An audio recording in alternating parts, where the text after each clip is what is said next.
আসসালামু আলাইকুম। বাংলা সংবাদে সবাইকে স্বাগত জানাচ্ছি। আমি চিন্তিয়া হক। শুরুতেই সংবাদ শিরোনাম।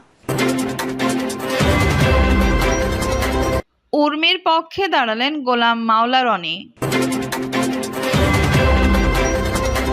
জানাবো ডক্টর ইউনূসের সঙ্গে সংলাপের ডাক পাচ্ছে না জাতীয় পার্টি। ভালো নির্বাচনের জন্য সংস্কার প্রয়োজন বলছেন মান্না। এবং সর্বশেষ জানাবো সংলাপ নির্বাচন প্রশ্নে বিএনপি জামায়াত বিপরীত মেরুতে। দর্শক শুনছিলেন সংবাদ শিরোনাম, এখন বিস্তারিত। উর্মির পক্ষে দাঁড়ালেন গোলাম মাওলা রনি। চাকরিবিধি লঙ্ঘনের দায়ে লালমনিরহাট জেলা প্রশাসনের নির্বাহী ম্যাজিস্ট্রেট তাপসী তাবাসসুম উর্মিকে বিশেষ ভারপ্রাপ্ত কর্মকর্তা করে জনপ্রশাসন মন্ত্রণালয়ে বদলি করা হয়। পরে তাকে সাময়িক বরখাস্ত করা হয়েছে। এ বিষয়ে ক্ষোভ প্রকাশ করেছেন গোলাম মাওলা রনি। পটুয়াখালী ৩ আসনে আওয়ামী লীগের সাবেক এই সংসদ সদস্য সামাজিক যোগাযোগ মাধ্যম ফেসবুক ভেরিফাইড আইডিতে করা পোস্টে তুলেছেন প্রশ্ন। রনি লিখেছেন, তাবাসসুম উর্মিকে কেন ওএসডি করা হলো, যেখানে দালালি করার জন্য পুরস্কৃত করা হয়, দলবাজির জন্য পদোন্নতি হয়, দুর্নীতির জন্য সম্মান করা হয়, সেখানে তো সরকারি চাকরি বিরোধী দোহাই দেওয়া হয় না।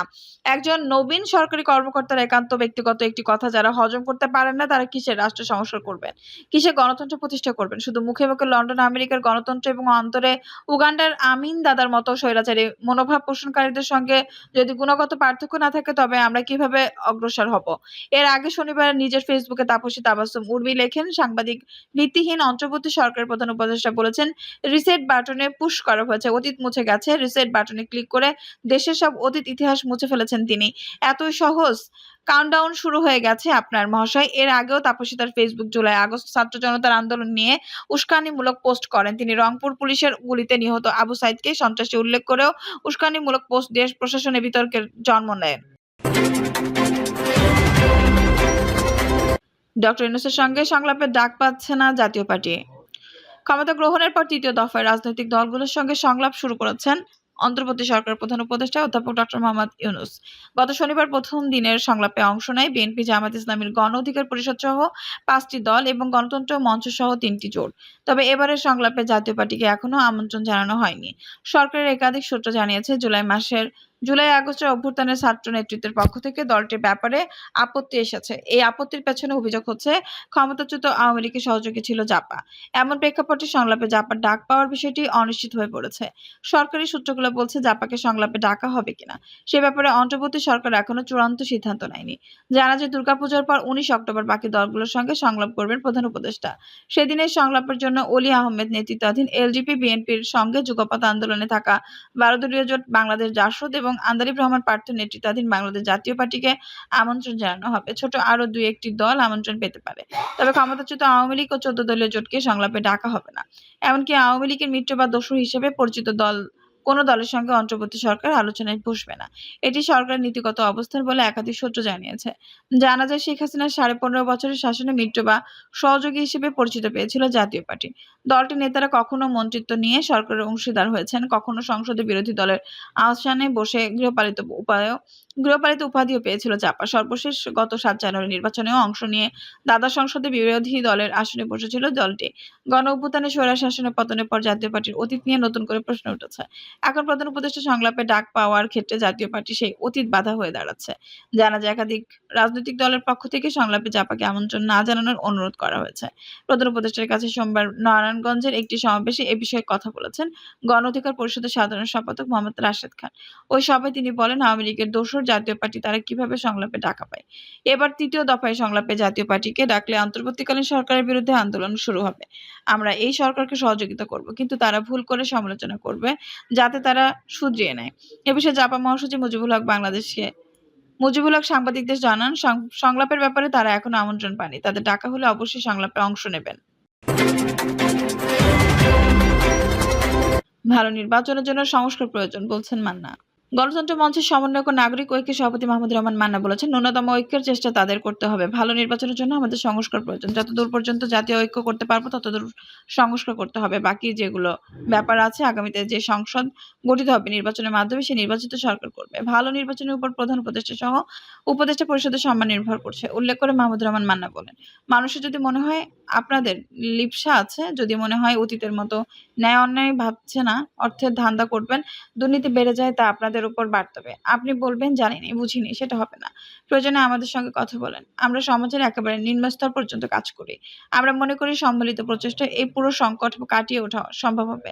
নাগরিক ঐক্যের সভাপতি বলেন, সংস্কার নিয়ে আলাপ হয়েছে। দুর্গাপূজা যাতে শান্তিপূর্ণভাবে সম্পন্ন করতে পারে, গার্মেন্টস এলাকায় যে অসন্তোষ, সেগুলোর ব্যাপারে আলোচনা হয়েছে। পূজার ব্যাপারে আমরা বলেছি দরকার হলে জনগণের সঙ্গে মিশে কাজ করব। সরকারকে প্রোঅ্যাক্টিভ হওয়ার পরামর্শ দিয়ে এই রাজনীতিবিদ বলেন, যাতে তার প্রশাসন, যেমন জেলা প্রশাসক, থানার ওসি, ইউএনও যারা দায়িত্বে, তারা যেন সরকারি জবাবদিহিমূলক একটা প্রক্রিয়ার মাধ্যমে আসে। বেশিরভাগ সময় ঘটনা ঘটে গেছে, কিন্তু যিনি সংশ্লিষ্ট কর্তৃপক্ষ ছিলেন তিনি কোনো কাজই করেননি। এবার এটা হতে পারে না। এবার এটা হতে পারবে না। আগে তাদের জানিয়ে দেওয়া হোক। যদি কোনো ধরনের ঘটনা ঘটে, এই ব্যাপারে তার যদি কোনো অবহেলা পাওয়া যায়, তাহলে তার বিরুদ্ধে শাস্তিমূলক ব্যবস্থা নেওয়া হবে, যাতে তিনি আগে থেকে সতর্ক হন। আশুলিয়া গার্মেন্টস শ্রমিক আন্দোলন বিস্তৃত হতে পারে আশঙ্কা প্রকাশ করে তিনি বলেন, প্রয়োজন বোধ সরকার যেন শ্রমিকদের আশ্বস্ত করে, প্রয়োজন হলে ঋণ দিতে হবে। সংলাপ নির্বাচন প্রশ্নে বিএনপি জামায়াত বিপরীত মেরুতে।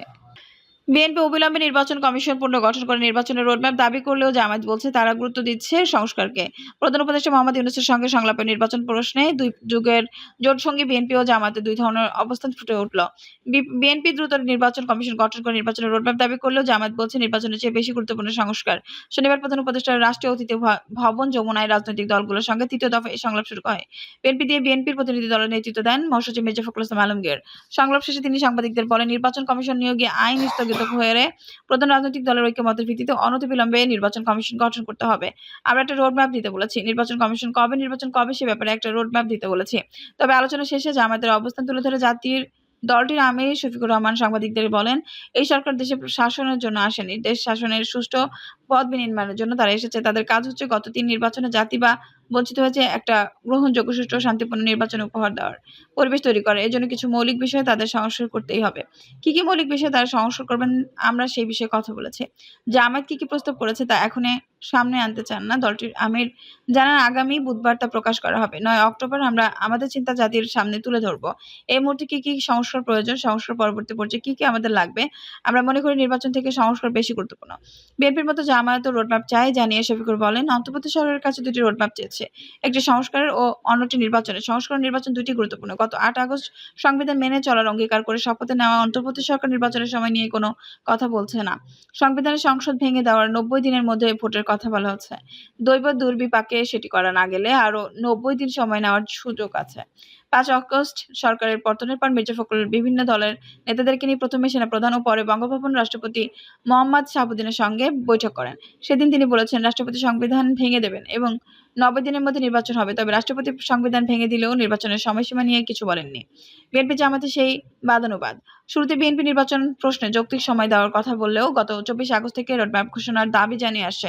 অন্তর্বর্তী সরকার যে সংস্কার কথা বলছে তারও বিরোধিতা করছে মির্জা ফখরুল। তার অবস্থান হলো সংস্কার করবে নির্বাচিত সংসদ। দেশ দ্রুত গণতন্ত্রে না ফিরলে অন্য ব্যবস্থা ঢুকে পড়বে, এমন আশঙ্কার কথা বলেন তিনি। তবে বিএনপি যখন থেকেই ভোটের দাবি তুলে আসছে তখন থেকে জামায়াত আমির এরা বিরোধিতা করছেন।